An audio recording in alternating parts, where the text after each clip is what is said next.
33 participants आ गए, तो सबको कहूँगा नेक्स्ट लेक्चर ज़रूर अटेंड करें प्लीज़। जी, ये मॉडल आपका जाना पहचान है, कोई मुश्किल तो नहीं इसमें, बताइएगा। No sir. तो हम स्टार्ट करते हैं सेंसिटिविटी एनालिसिस, और इसमें मैंने एग्जांपल ली है वही रेडिमिक्स की। तो मैं ज़रा मुझे सिर्फ ये बता दीजिएगा, ये कंस्ट्रेंट किस चीज़ की है, किससे लेस रिलेटेड? देन इक्वल की, सॉरी, लेस देन इक्वल की कंस्ट्रेंट। नहीं, लेस देन इक्वल है, ये एक्चुअली है क्या? मटेरियल है कुछ, या कुछ इस तरह की बात मैंने बताई हुई थी? सर ये सर वो मटेरियल था। पेंट है, एक्सटीरियर पेंट और इंटीरियर पेंट। नहीं, ये मटेरियल M1 है जो यूज हो रहा है इंटीरियर और एक्सटीरियर में, ये मटेरियल M1 से रिलेटेड है। ये है M1 की टोटल अवेलेबिलिटी, M1 मटेरियल की, और लेफ्ट साइड पे होती है उसकी यूजेज दोनों पेंट्स के अंदर। ये एक्सटीरियर पेंट है, ये इंटीरियर पेंट, ये इतने यूनिट्स M1 इसमें यूज हो रहा है, इतने यूनिट इसमें यूज हो रहा है। तो ये है यूजेज ऑफ M1, और ये अवेलेबिलिटी है M1 की। और दूसरी कंस्ट्रेंट किसके बारे में है बताइए? सर M2 था उसके अंदर मटेरियल। दूसरी कंस्ट्रेंट किसके बारे में है? M2 sir, raw material M2। आपको मेरी आवाज आ रही? Yes sir sir. सर आ रही आपकी है। M2 आवाज कभी नहीं मटेरियल, आती सर, अटकती है तो काफी। जरा इन कंस्ट्रेंट, हाँ M2 ये दोनों को जेन 4 की 4 कंस्ट्रेंट।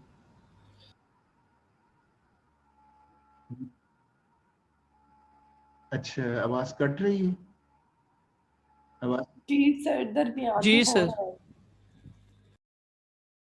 सर कभी सही आती है, बीच में फिर सर कटती है।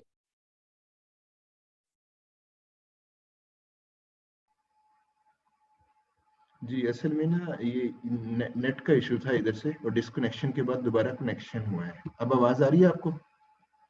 Yes sir. अब बिल्कुल क्लियर आ रही है? Yes sir. कुछ बाहर हालात भी खराब हैं, और हालात खराबी की वजह से कोई इंटरनेट सर्विसेज में भी इशू आ रहा है, शायद आप तक मैसेज पहुंच गया हो। जी, अच्छा, ये अब आवाज आ रही, कोई इशू नहीं, स्टार्ट कर लें?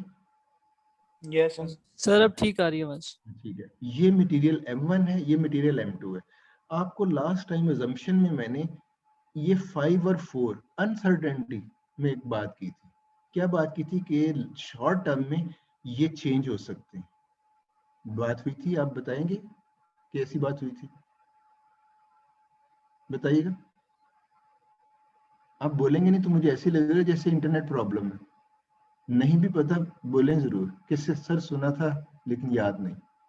सर जी सुना बताइए। था पर याद नहीं आ रहा। याद नहीं। उसमें ये था कि ये जो प्रॉफिट है, ये जो वाला हमने कॉस्ट प्रॉब्लम किया था, और इसमें अनसर्टेनिटी ये कहा था कि ये अनप्रेडिक्टेबल हो सकती हैं कोई डॉलर प्राइस पे। तो ये अगर चेंज होते हैं प्रॉफिट्स, तो मैंने कहा था इसको, अगर ये वेरिएशन जो है वो हम सेंसिटिविटी एनालिसिस में शॉर्ट टर्म के लिए कैप्चर कर सकते हैं, इसको स्टडी कर सकते हैं। अब याद आया थोड़ी बहुत बात, यस सर। राइट?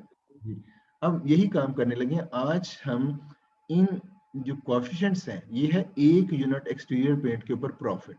तो मैं कोशिश करूंगा आपको पहली पूरी बात अच्छी तरह याद करवाऊं, फिर सेंसिटिविटी एनालिसिस शुरू कर दें। मुझे कोई मसला नहीं अगर ये 1-2 लेक्चर्स एक्स्ट्रा भी लग जाए। तो ये आपका है 5 प्रॉफिट है 1 यूनिट किसके ऊपर? एक्सटीरियर पेंट के ऊपर।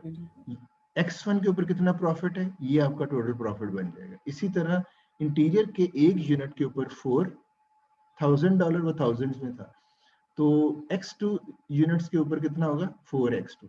तो ये असल में 5 और 4 आपके प्रॉफिट्स हैं।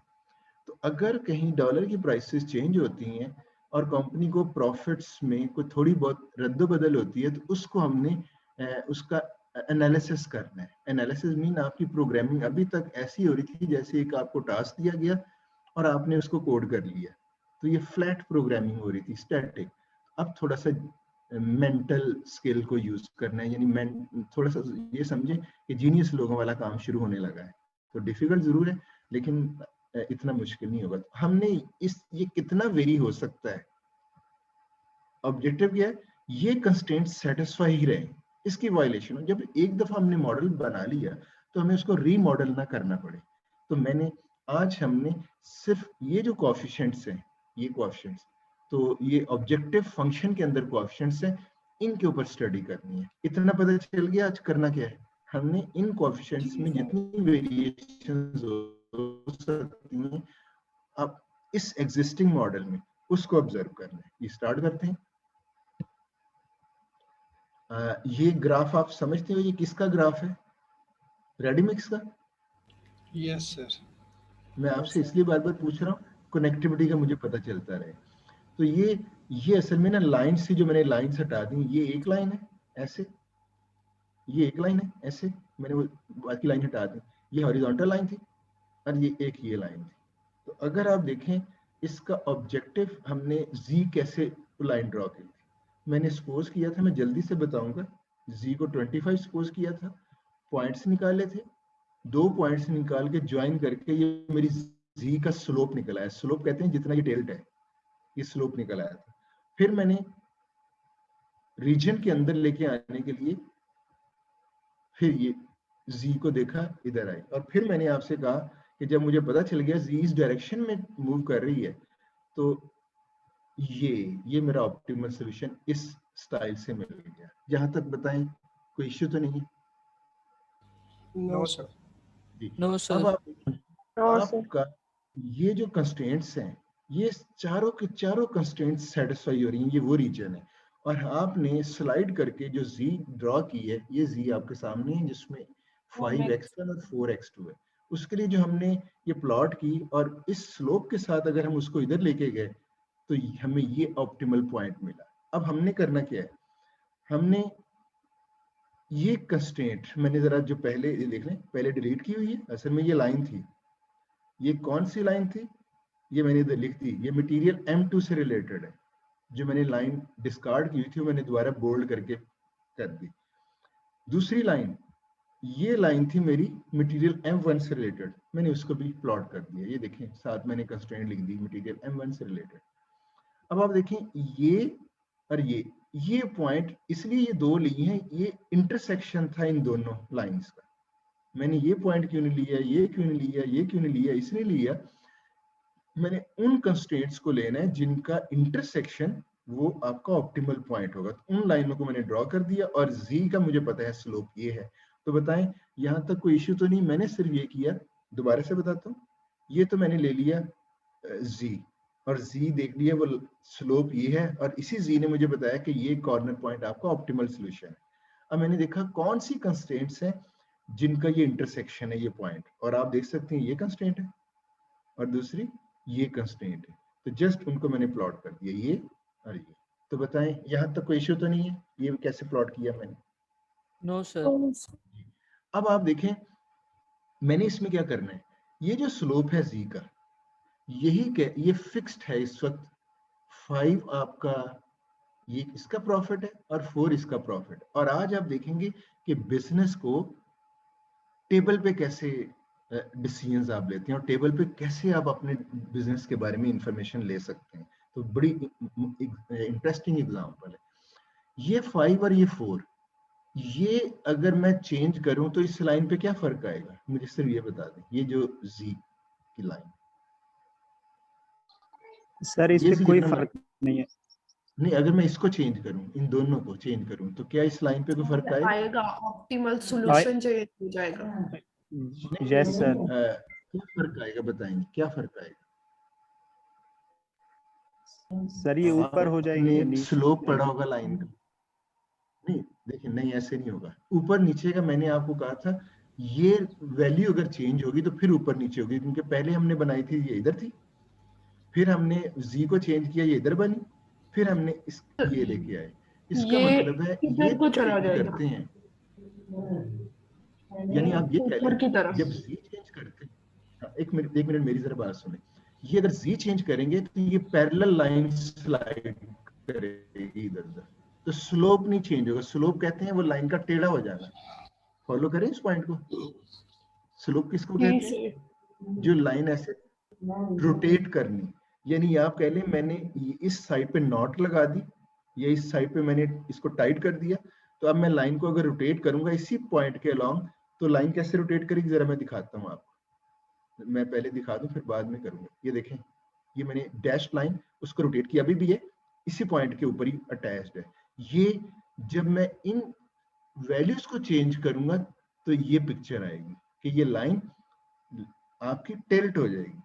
फिर देखें ये टिल्ट हो गई, समझ आ रही है? ये आपके इन कोएफिशिएंट्स को, इन कोएफिशिएंट की जो रेशियो होती है मतलब C1 डिवाइड बाय C2, ये रेशियो असल में स्लोप को कहते हैं। अब ये मैथमेटिक्स में आप कर चुके होंगे इसलिए मैंने स्लोप को इधर एक्सप्लेन करने की कोशिश नहीं की, सिर्फ ये बता देता हूँ कि इन दोनों की जो रेशियो होगी C1 डिवाइड बाय C2, ये इसका स्लोप होगा। और ये देखें, ये इधर ये स्लोप चेंज कर रहा हूँ, और बाद में ये देखें, बाद में मैं रोटेट इधर इसको दूसरी डायरेक्शन में रोटेट करता हूँ। ये तो 5 और 4 की थी ना, अब इधर तो मैंने रोटेट की, यहां तक रोटेट किया मैंने, और इधर से मैं इधर रोटेट करने लगा हूं, तो ये देखें किधर जाएगी, ये क्या चेंज हो रहा है, ये मैं वो जो कोएफिशिएंट है वो चेंज करता हूं तो लाइन इस तरह से बिहेव करती है। ये पॉइंट क्लियर हो गया? सिर्फ ये बता दें मुझे। सर इस तरह हमारी ऑप्टिमल वैल्यू जो हमारे पास होगी उस पर तो कोई असर नहीं होगा जब हम हाँ, मैं उसकी तरफ आ रहा हूँ। मैं सिर्फ अभी ये पूछ रहा हूँ आपसे कि मैं अगर इनको चेंज करता हूँ 5 और 4 को, तो ये लाइन किस तरह से, या इधर जाएगी या इधर जाएगी, तो रोटेट होगी। यहाँ पे इसकी समझ आ गई। हाँ, इसकी बस यही समझ है, बाकी सारा लेक्चर अभी बात हम उस पर करते हैं। ऑप्टिमल पॉइंट की तरफ भी आएंगे, इस रीजन की तरफ भी आएंगे, क्योंकि मैंने आपसे ये कहा है कि ये जीनियस लोगों का आज का काम है, इंटेलेक्चुअल्स इस पे डिस्कशन कर रहे हैं। आज सब हम मिलके इंटेलेक्चुअल्स बने हुए हैं। तो अभी देखें, ये अगर आपको पता चल गया कि ये लाइन जो इधर, ये आपकी Z की लाइन है। ये कौन सी लाइन है? ये मटेरियल M1 की लाइन है। और ये कौन सी लाइन है? ये मटेरियल M2 की लाइन है। और ब्लू कलर में मेरे पास ये Z लाइन है जिसमें एक Z, ये Z क्या है जो इस लाइन का है जो ऑप्टिमल से गुजरी, तो बताएगा ये Z क्या है इस वक्त? 21 सर। 21, very good. आपको गुड नेम जरा मैं देख, रियाज तो नहीं है आप? Yes sir. Riyaz, very good. तो आपने जो 21 आंसर दिया उसका मतलब ये है कि ये ऑप्टिमल पॉइंट से गुजरी है और ऑप्टिमल वैल्यू हमारी यही थी। तो जब हम Z को ड्रैग करके इधर लेके आए तो ये 21 है। इस वक्त 21 5x1 प्लस 4x2 की ये लाइन है। अब हम सिर्फ इसको चेंज करेंगे, ये इसको नहीं, अभी थोड़ी देर के लिए इसको भूल जाएंगे। बात समझ आ गई? Yes sir. Yes sir. Yes जरूर कीजिएगा, उससे ये होगा कि इंटरनेट कनेक्शन बिल्कुल ठीक चल रहा है। आज हमने बात करनी थी कि अनसर्टेनिटी क्या है, कि अगर आपकी ये तो कॉस्ट होती तो मैं कह देता कि डॉलर की प्राइस बढ़ गई तो कॉस्ट चेंज हो रही है, लेकिन प्रॉफिट में भी हम कह सकते हैं कि डॉलर की प्राइस शॉर्ट टर्म में चेंज होती है तो जाहिर है कंपनी को थोड़ा सा प्रॉफिट रेशियो भी, क्योंकि उनके खर्चे बढ़ जाते हैं तो उनको प्रॉफिट थोड़ी सी चेंज करनी पड़ती है। तो आज हमने देखना है कि हमने अगर एक मॉडल पहले से बना लिया और वो इसी ऑब्जेक्टिव फंक्शन पे बेस कर रहा है, तो हमने इन दो के साथ छेड़छाड़ करके देखना है कि हम कितना इसको, अगर वेरिएशन इसमें आए तो हमारा मॉडल, हमें नया मॉडल ना बनाना पड़े, यही नया मॉडल हमें बहुत सी इंफॉर्मेशन बता दे कि इस नई फ्लक्चुएशन में क्या हुआ है। ये हमारा ऑब्जेक्टिव है। अब देखते हैं, मुझे सिर्फ इसको देखना है। अब मैं क्या करूंगा, सबसे पहले मैं अगर मैं ऑब्जेक्टिव फंक्शन को पहले C1 C2 वेरिएबल ले लेता हूँ, क्योंकि इनकी फ्लक्चुएशन देखनी है। अब 5 4 के लिए तो ये मेरे पास है, लेकिन अब C1 और C2 ले लिया कि मैंने देखना है ये कितनी वेरिएशन है, मैंने उनके लिए वेरिएबल ले लिया। नेक्स्ट देखें, ऑप्टिमम सोल्यूशन हमारा C पे है, वो ऑप्टिमम भी रहना चाहिए, यानी हमारा ये जो ऑप्टिमल पॉइंट है वो यही रहना चाहिए। ये हमने इसको फिक्स्ड रखना है और फिर देखना है कि इधर फ्लक्चुएशन क्या कर रही है। अब हम क्या करेंगे, स्लोप Z कौन सा है, वो lies between slope of lines M1 and M2 resources. हमारा ये स्लोप हम अभी थोड़ी देर में ऑब्जर्व करेंगे। अगर हम इसको इधर चेंज करते हैं, चेंज मीन ये प्रॉफिट और ये चेंज हो रही है, तभी ये या तो इधर जाएगा या इधर जाएगा। अगर हम इस C1 और C2 को चेंज करते हैं, यानी 5 और 4 की जगह पे कुछ और चेंज करते हैं, तो ये स्लाइड करेगा इधर, हम उसको ऑब्जर्व करना है, या स्लाइड करेगा इधर, हम उसको ऑब्जर्व करना है। हमने देखना है कितना स्लाइड इधर करे कि ये ऑप्टिमम डिस्टर्ब ना हो। और कितना स्लाइड इधर करें कि ये ऑप्टिमम डिस्टर्ब ना हो, ये चीज हमने ऑब्जर्व करनी है। और वो मैं अभी आपको दिखाने के लिए मैंने 97 स्लाइड्स बनाई हैं, जिसमें से 30 के करीब स्लाइड इस पॉइंट को क्लियर करते हैं। तो जरा देखते हैं नेक्स्ट, लेट्स सी जी। अब मैं लाइन की इधर मूवमेंट को ऑब्जर्व करने लगा, मैंने इधर किया। अब बताएं, अगर इस ब्लू की जगह पे ये सॉलिड लाइन समझ लें जो एक्चुअल मॉडल बना हुआ है, और ये डैश्ड लाइंस वही, ये z ऑब्जेक्टिव फंक्शन z है, ये हमने इसमें फ्लक्चुएशन के बाद ये देखा कि ये चेंज आई है। तो बताएं, क्या आपके पास जो भी फिजिबिलिटी है सारी की सारी कंस्ट्रेंट्स की अभी भी सेटिस्फाई हो रही हैं? बताइए। Yes, sir. हो रही है सर। Yes, sir. उस पर कोई फर्क नहीं पड़ा। इसका मतलब है इतना स्लाइड हमने इधर किया, हमारा ऑप्टिमल पॉइंट वही है और सारी कंस्टेंट सेटिस्फाई कर रही है, उस पर शेप साफ बता रही है। मैं थोड़ा सा और चेंज करता हूँ इस डायरेक्शन में और लेके जाता हूँ। अब बताएं, कोई फर्क पड़ा है? No, sir. No, sir. अभी तक आपका ऑप्टिमल पॉइंट वही है, और अभी तक आपका रीजन भी ये सारा का सारा सारी कंस्टेंट साइड। हाँ, और ये और बात है, ऑब्जेक्टिव वैल्यू पे फर्क पड़ा है या नहीं, ऐसे सोच लेते हैं, वैसे भी डिस्कस करने की जरूरत नहीं थी। ऑब्जेक्टिव वैल्यू पे फर्क पड़ा है?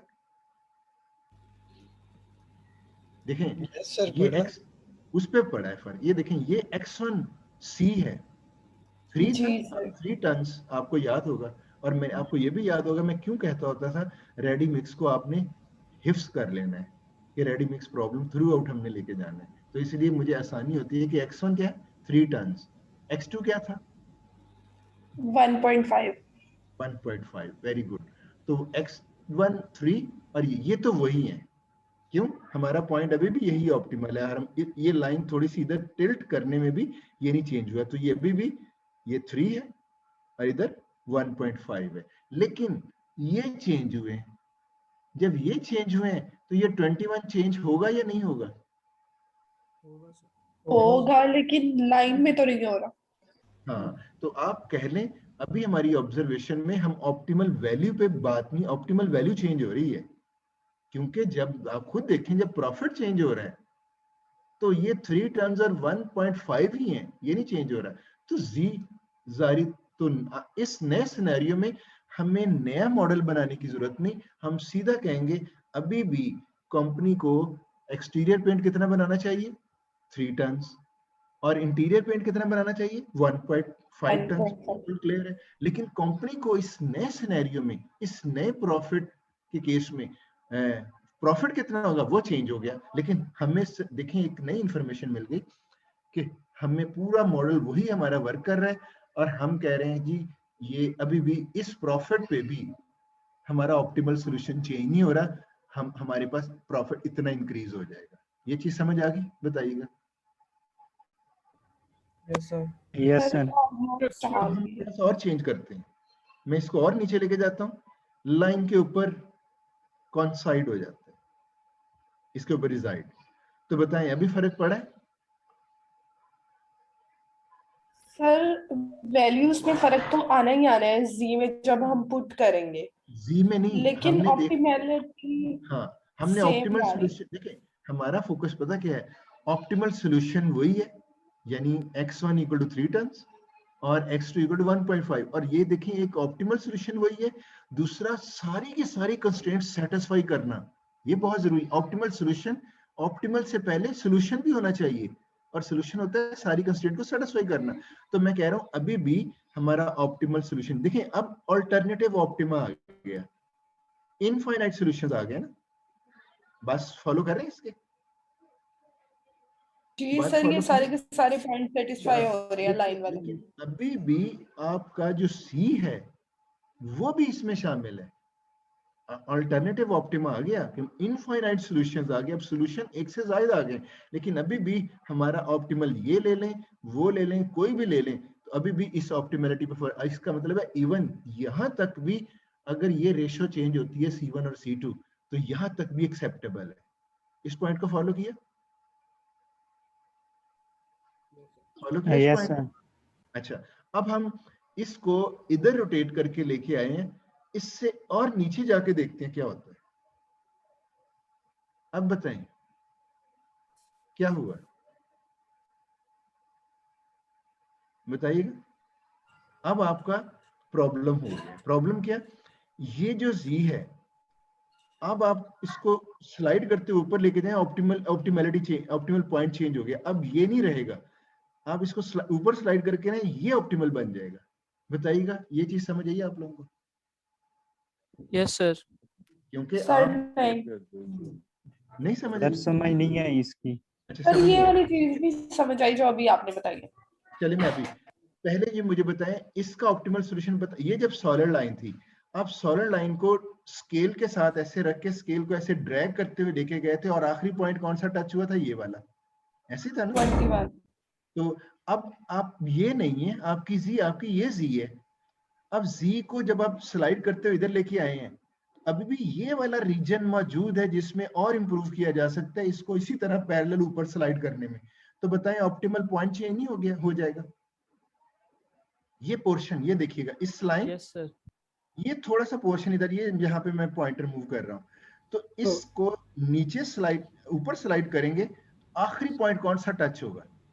ये वाला सर ही टच होगा, ये वाला होगा सर, दूसरे पॉइंट को छोड़ देगी लाइन। छोड़ देगा ये जी। अब दूसरा क्वेश्चन किसने किया था? आई थिंक सबिहा थी या सर लाजमी? यही सर मैं यही दूसरे पूछ रही पॉइंट थी, को मुझे ये कैसे लाइन वाली छोड़ेगी? बात नहीं समझ आई। अच्छा, अभी भी नहीं यही समझ आई? बात नहीं समझ आई। अच्छा, मैं आपको ये बता रहा हूँ, ये अब आपकी ये जी है, इसको भूल जाए, इसको भूल जाए, ये जी है। तो बताएं ये ऑप्टिमल है, जी को हम इसी तरह, मेरे पास अब स्केल नहीं है, नहीं तो मैं इधर स्केल रख के उसको पैरेलल ऊपर स्लाइड करूं, तो ऑप्टिमल सॉल्यूशन आता है जो आखिरी पॉइंट आता है, कॉर्नर पॉइंट। तो बताएं अभी इस लाइन को ड्रैग करने के लिए ऊपर स्पेस है, मौजूद है? ये देखें, आपको नजर आ रहा है ये यस सर कलर है। यस सर, स्पेस है। स्पेस है। इसको और ऊपर स्लाइड, पैरेलल स्लाइड करना है, तो कौन सा आखिरी पॉइंट टच होगा? सर जो इसके सर ये ऊपर जो है। इसके ऊपर पॉइंट है एक। खैर, आपको तो समझ आ गई।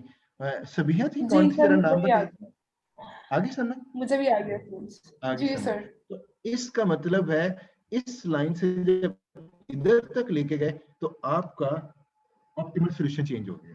तो हमने ऑप्टिमल सॉल्यूशन चेंज नहीं करना, हमारा तो सॉल्यूशन यही है कि एक कंपनी डेली 3 टन ये बना रही है और 1.5 टन ये बना रही है, हम उसको नहीं डिस्टर्ब करना चाह रहे। हम वो डिस्कशन कर रहे हैं कि प्रॉफिट कितना चेंज हो ताकि आपका ऑप्टिमल सॉल्यूशन वही रहे, x1 और x2। ये पॉइंट क्लियर हुआ? Yes sir. और वो सिचुएशन क्या थी, इसको वापस, ये वो आखिरी बॉर्डर था कि इसको स्लाइड करते लाएं, ये आखिरी बॉर्डर है, इससे नीचे जाएंगे तो ऑप्टिमल पॉइंट चेंज हो जाएगा। Point clear? Yes sir. Sir clear है। अब इस, हाँ, अब इसका बिहेवियर हमने इस डायरेक्शन में देखना है, क्योंकि इसको इधर स्लाइड कर लिया, पता चल गया यहां तक इसको स्लाइड कर सकते हैं। किस लाइन तक स्लाइड कर सकते हैं? ये। इसका स्लोप बता सकते हैं कौन सा होगा इसका स्लोप? ये तो हमें मटेरियल M2 इक्वेशन मौजूद है हमारे पास, और हमारे पास स्लोप मैंने कहा था ये जो 1/2, यानी इसका स्लोप था C1/C2, और इसका स्लोप क्या होगा 1/2। तो हम कह सकते हैं आप z का स्लोप कितना इधर लेके जा रहे हैं, कितना लेके जाए, कहां तक लेके जा सकते हैं? 1/2 तक। ये पॉइंट समझ आया? Yes sir. ये पॉइंट समझ आ गया? Yes sir. जी सर क्लियर है। अच्छा अच्छा, अब हमने ये रेंज तो देख ली कि ये स्लोप इधर तक कहां तक जा सकता है, एक्चुअल ये है। इधर कितना जा सकता है उसको देखते हैं। अब इधर मूव करते हैं, तो बताएं कुछ प्रॉब्लम हुआ इतना इसको टिल्ट करने में, स्लोप चेंज करने में? No sir. नो। क्यों? अभी भी ऑप्टिमल वही है, बेशक आप ड्रैग करके स्केल के साथ ऊपर नीचे देख लें, यही पॉइंट आएगा। मैं थोड़ा सा और उधर लेके जाता हूँ, इस लाइन के ऊपर अभी भी चेंज हुआ है या नहीं? सर हुआ है, नहीं हुआ, 6/4 स्लोप आ रहा है, इससे आगे नहीं जा सकता। नहीं, अभी भी नहीं हुआ, क्योंकि लाइन के ऊपर रिजाइड कर गया, तो आपका अल्टरनेटिव ऑप्टिमा जरूर आ गया। आप नहीं, अभी देखें, अभी भी ऑप्टिमल यही है, ये पॉइंट भी है और ये सारे पॉइंट्स शामिल है उसमें। जी सर ऑल्टरनेटिव ऑप्टिमा, कोई इश्यू तो नहीं, बताइएगा। नो सर, इसके आगे No. ऑप्टिमल नहीं होगा। नो हाँ, आगे अगर इधर लेके जाएंगे, आप बताएं अब कौन सा ऑप्टिमल पॉइंट होगा। ये पॉइंट सेम ही है ऑप्टिमल, लेकिन इसकी ऐसे ही बता स्लोप दें। 6 डिवाइडेड बाय 4 है। नहीं नहीं, मुझे ऑप्टिमल पॉइंट चेंज हुआ है इस लाइन के साथ, वो कौन सा है जरा पॉइंट देखकर बता दें, ग्राफ से उसके कोऑर्डिनेट्स बता दें। कोई स्टूडेंट देखें, आप लाइन को ड्रैग करके लेके जाएंगे, इधर जी इंक्रीज होता है, इधर ड्रैग कर देंगे, कौन सा last corner point touch sir होगा। हमने वो सॉल्यूशन अभी इधर बच रहा है, तो वो कवर करने के लिए सर वो पॉइंट आएगा जो कि नीचे आ रहा, नीचे वाली लाइन में रेड वाला, 4,0 ये वाला यस सर। ये वाला, नीचे ये वाला आ रहा है ना। यस सर, ये यस सर हाँ, ये वाला। यस आई थिंक अब आपको समझ आनी शुरू होगी। इट मींस ये बाहर जो लेके जा रहे हैं वापस उसी तरफ आ रहे हैं, यानी इससे बाहर नहीं जाना। बाहर जाएंगे तो सॉल्यूशन पॉइंट ये बन जाएगा ऑप्टिमल। तो हमने अब देखा, मैं सर आवाज नहीं सही। जल्दी सर आवाज नहीं आ से रही। सर आपकी आवाज क्लियर नहीं उसको आ रही। रिपीट करता हूं। हमने सर क्या आवाज देखा, कट रही है आपकी। ये जरा इधर कोई प्रॉब्लम नहीं, यहाँ तक कोई प्रॉब्लम नहीं, इसका मतलब यहाँ तक स्लाइड आप कर सकते। सर आवाज नहीं आ रही आपकी। ये यही बनेगा ना मतलब इसका, सर आपकी आवाज नहीं आ रही थी। सर यही नेट बनेगा इशू ना। आ रहा है और देखिए वो अब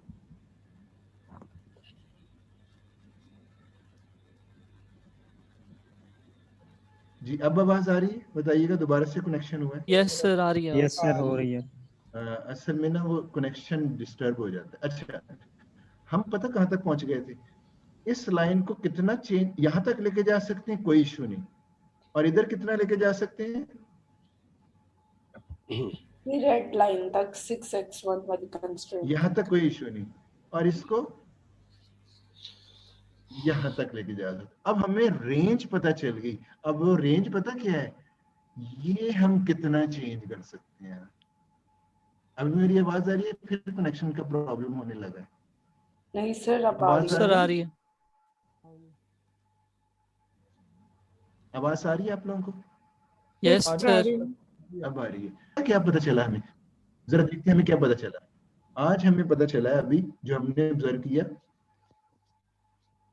क्योंकि हमें पता है इस लाइन का, देखें ये लाइन है, इसका स्लोप क्या है 6 डिवाइड बाई 4। दूसरी लाइन क्या है जो यहाँ तक है, इसका 1 divided दूसरी by लाइन ये बनती है, इसका स्लोप क्या बनता है 1 divided by 2। 1/2। 1 divide by 2। और हमारे पास असल में हम देखना चाह रहे हैं C1 डिवाइड बाई C2 कितना चेंज होता है। एक्चुअली ये निकाल ली हमने इंफॉर्मेशन कि हमारा C1 और C2 ये पता क्या है, ये जाने इधर स्लोप इंक्रीज हो रहा है और इधर स्लोप डिक्रीज हो रहा है। तो हमने यहाँ एज्यूम किया ये जो इनकी रेशियो है, जो इनका स्लोप है, ये इससे इधर नहीं जा सकता, यानी लेस देन रहेगा 6/4 पे। फॉलो कर रहे हैं? यस कर दें एक दफा, yes sir, ranges Yes, ranges sir. Find करनी है। बताइएगा। और रेंजेस फाइंड कर लिए कि ये इससे ऊपर नहीं जा सकता, इससे लेस रहेगा, और ये इसका स्लोप है 1/2 और 1/2 से नीचे नहीं जा सकता, उससे ग्रेटर रहेगा। तो ये हमें रेंज पता चल गई। अगर हमें रेंज पता चल जाए तो फिर देखें स्टोरी। और एक इसमें ये है कि C2 डिवाइड, जो एक तो मैथमेटिक्स कहती है जीरो नहीं हो सकता, यानी ये वाला, और दूसरी ये बात है अगर हम इसको जीरो कर भी दें तो हशर पता क्या होगा, अगर हम इसको जीरो कर दें C2 को तो ये बन जाएगी C1x1, ये कांस्टेंट इधर, ये ऐसे हो जाएगा कि जैसे आपके पास जो स्लोप है वो वर्टिकल हो गया, और वर्टिकल लाइन का तो कोई स्लोप नहीं होता। Yes sir. इट मींस ये C2 जीरो नहीं हो सकता। हम इसको इस तरह से भी ले सकते हैं, जब इसको पहले डिनोमिनेटर न्यूमरेटर और डिनोमिनेटर लारेब ने हैंड रेस किया, बताइएगा प्लीज। सर जो आपने अभी कहा वो रिपीट कर दें, इसलिए आपकी आवाज नहीं आ रही लारेब थी। आप क्वेश्चन करना चाह रही हैं? सर नेट इशू कर गया था, वो समझ नहीं आई। आपकी सर आवाज आपकी नहीं आ प्रॉब्लम, जी जी सर बोलिए। आपकी आवाज नहीं आ रही थी तो आप रिपीट कर देंगे सर जो आपने लास्ट बताया। आपकी आवाज नहीं आ रही मुझे। सर ये रेंजेस जो मेरी बताई आवाज, हैं, समझा दें, वो आवाज नहीं आई, नेट इशू कर रहा था। फिर आवाज कट। इंटरनेट का इशू था। सर दोबारा से समझा दे, आपकी आवाज नहीं आ सॉरी दोबारा से। सर जो हमने ये फिर रेंजेस आवाज कट निकाली के है आई ना, आपसे। प्रीवियस पॉइंट सर जो आपने बताया वो वाला दोबारा बता।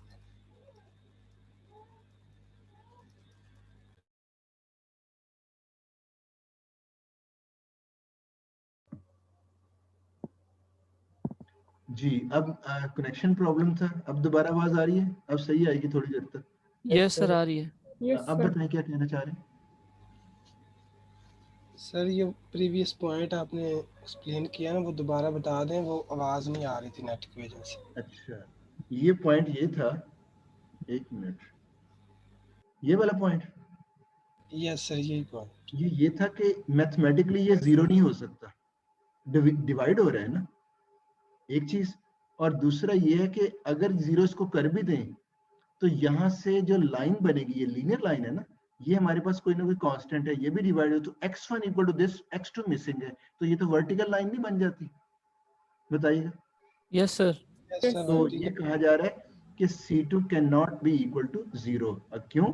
दो रीजन है, एक तो मैथमेटिक्स कहती है, दूसरा इधर करेंगे तो वो वर्टिकल लाइन बन जाएगी और वर्टिकल लाइन का स्लोप तो नहीं होता। तो इस बस एक कॉमन सी बात कर रहा था और कुछ भी नहीं। और सिमिलरली हम इसको ऐसे भी लिख सकते हैं, C2 ओवर C1, यानी सेकंड को इसके साथ डिवाइड किया, और इसी तरह इधर क्या हो जाएगा 4 डिवाइड बाई 6, 2 डिवाइड। बस मैंने बताने की कोशिश की है कि इसको उल्टा करके भी लिया जा सकता है, कोई इशू तो नहीं।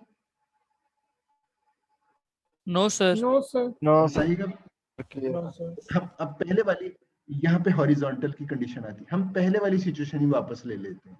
अब हमने C1 और C2 की, वो जैसे एक स्टूडेंट ने कहा था रेंजेस देखनी है, तो रेंज में आपको पता होगा मैथमेटिक्स कहती है कि अगर एक वैल्यू अननोन और बाकी सारी मालूम हो तो फिर आप कैलकुलेट कर सकते हो। इसका मतलब है इन दोनों में से कोई एक वैल्यू हमें सपोज नहीं करनी होगी, इसके अंदर वाली लेनी होगी।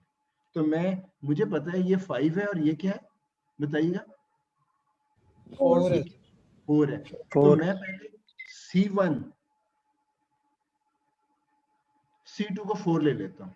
अगर C2 को मैं 4 ले लूं तो C1 इस रेंज निकल आएगी, मैं कितना चेंज कर सकता हूं, ये कैलकुलेशन है। C2 की जगह मैंने 4 ले लिया, ठीक है, और अब मैंने दोनों साइड्स को तीनों को 4 से मल्टीप्लाई कर दिया, तो ये 4 से मल्टीप्लाई होकर 2 रह जाएगी, ये 4 C1 रह जाएगा, 4 ऊपर से मल्टीप्लाई हो गया, ये 6 रह जाएगा। तो बताएं हमें C1 का पता चल गया, हम कितना चेंज कर सकते हैं। Yes sir. यस सर, 2 से ये वो C1 है जिसमें आपका इधर स्लाइड कर रहा है, और ये C1 एक्चुअली है क्या, प्रॉफिट ऑन एक्सटीरियर पेंट। तो हमारा पहले प्रॉफिट क्या था 5, और अब हमें बताया जा रहा है कि अगर आपका ऑप्टिमल सॉल्यूशन वही रखना है, मींस कि आपने x1 3 टन्स और x2 1.5 टन्स ही रहे, तो उस केस में आपकी C1 में इतनी फ्लक्चुएशन एक्सेप्टेबल है, आपको नया मॉडल करने की जरूरत नहीं। आप 2 तक भी एक्सेप्टेबल है, यानी इसके ऊपर अगर 2 प्रॉफिट हो, 3 हो, 4 हो, 5 तो वो है, 6 तक आप प्रॉफिट लेके जाएं तो आपके मॉडल पे कोई फर्क नहीं पड़ेगा। इसकी समझ आई, बताइएगा। जी सर। Yes sir. अब देखें कितनी बड़ी बात, वो जो फ्लक्चुएशन हम कर रहे थे ना, कि फ्लक्चुएशन हो तो कहीं हमारा मॉडल ही ना फारग हो जाए, कि हमारी कंस्ट्रेंट सेट। अब देखिए हमने टेबल पे बैठ के देख लिया कि कोई कंस्ट्रेंट अनसेटिस्फाई नहीं हो रही, और दूसरा हम ये भी देख रहे हैं कि ये फ्लक्चुएशन यहाँ तक आ सकती है। यही काम हम C2 के लिए भी देख सकते हैं। C2 जब निकालना है तो C1 हमारे पास क्या है, इधर 5 है सर। तो हम उस वक्त सपोज करते हैं कि C1 अगर हमारा 5 ही रहे, अब Yes. कैलकुलेशन हम कर सकते हैं, तो C1 5 ले लिया। अब C2 देखते हैं, तो 5 से डिवाइड कर दिया, ये 1/10 हो गया, ये 5 कैंसिल हो गया, 1/c। ये 5 से डिवाइड करके 3/10 निकल आया, कोई इश्यू तो नहीं आता? No sir. अच्छा, अब हमने इसको रिवर्स करना है, तो आपको पता है जब इस तरह की ये रिवर्स करते हैं तो इनइक्वालिटी भी रिवर्स हो जाती है। आप मैथमेटिक्स में करके देख लीजिएगा, कोई डेटा ले लीजिएगा, अगर आप इसको रिवर्स करते हो यानी C2 को ऊपर लेके जाते हो तो ये सारी तो ऊपर जाएंगी, लेकिन ये इनइक्वालिटी भी रिवर्स हो जाएगी। ये आम मैथमेटिक्स का क्वेश्चन है, आप खुद टेस्ट कर लीजिएगा। तो ये देखें, C2 ऊपर लेके गया, 10 ऊपर आ गया और ये रिवर्स हो गया 10/3, ये इनइक्वालिटी भी रिवर्स हो गई। कुछ प्रॉब्लम तो नहीं आता? No no sir. नो। अब आप इसको फ्लिप करके उसी तरह लिख लें जैसे ये लिखा हुआ था लेस देन के साथ, इसको फ्लिप करना है, सिर्फ ऐसे फ्लिप कर दिया तो ये रेंज इधर आ गई, यानी C2 आपकी 10 तक वेरी कर सकते हैं और इधर मिनिमम लेवल पे 10/3 जो कि है 3.33। इट मींस ये जो 4 है तो ये कम से कम कितना, कहां तक वेरिएशन एक्सेप्टेबल है? 3.3, ये देखें। और ज्यादा से ज्यादा कहां तक लेके जा सकते हैं? 10 तक। तो आप देखें, आज के हमने ये जो टॉपिक था हमारा changes in objective function coefficient, हमने सेंसिटिविटी एनालिसिस, इसको सेंसिटिविटी एनालिसिस कहते हैं, ग्राफ के ऊपर ही ये देखा है कि ये फ्लक्चुएशन कैलकुलेट की है, कहां तक रीजनेबल है कि आपका ऑप्टिमल सॉल्यूशन चेंज ना हो। वो हमें पता चला कि ये C1 2 से 6 तक आप वेरी कर सकते हैं, ये पॉइंट्स में भी हो सकता है क्योंकि लीनियर प्रोग्रामिंग है, तो 2 से लेके 6 तक लेके जा सकते हैं, वेरिएशन एक्सेप्टेबल है। और ये 3.3 से 10 तक। तो बताएं कितने लोगों ने अंडरस्टैंड किया आज का टॉपिक? आगे है सर समझ। आ गई समझ? तो अगर आपको ये समझ आ गई है तो मैं ये कह सकता हूं कि आप पाकिस्तान की उन एलीट क्लास के एक मेंबर बन सकते हैं जो कि लीनियर प्रोग्रामर जिनको फ्यूचर में कहा जा सकता है बन सकते हैं। हैंड रेस किया दो ने, वो जरा बताएं जरा क्या प्रॉब्लम है? जवाद हसन और नबील जी बोलें प्लीज।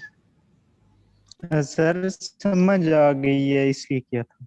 ठीक है, हैंड रेस आपने किया, अच्छा चलें नबील। ऑलमोस्ट समझ आ गई है वैसे। गुड। अच्छा, मैं सिर्फ पूछना चाहूंगा, मैं 55 पे लेक्चर एंड कर दूंगा क्योंकि कुछ लोगों की नेक्स्ट क्लास भी है, तो मुझे बता दिया करें जब टाइम हो जाए। तो 1 मिनट अभी मेरे पास है, जरा हैंड रेस कर दें जिनको ये आज का टॉपिक समझ आया है। 1 2 3 4 5 6। सर आपने क्या पूछा? आवाज नहीं आई। इनको समझ आ रही, हैंड रेस कर दें।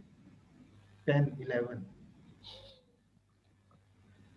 11 हैंड रेज हुए, 11 12 13 और भी आ गए, तो कुछ और भी होंगे जो अभी, तो इसका मतलब है 16 हैंड रेज हुए हैं, तो बाकी लोग उनको समझ नहीं आई।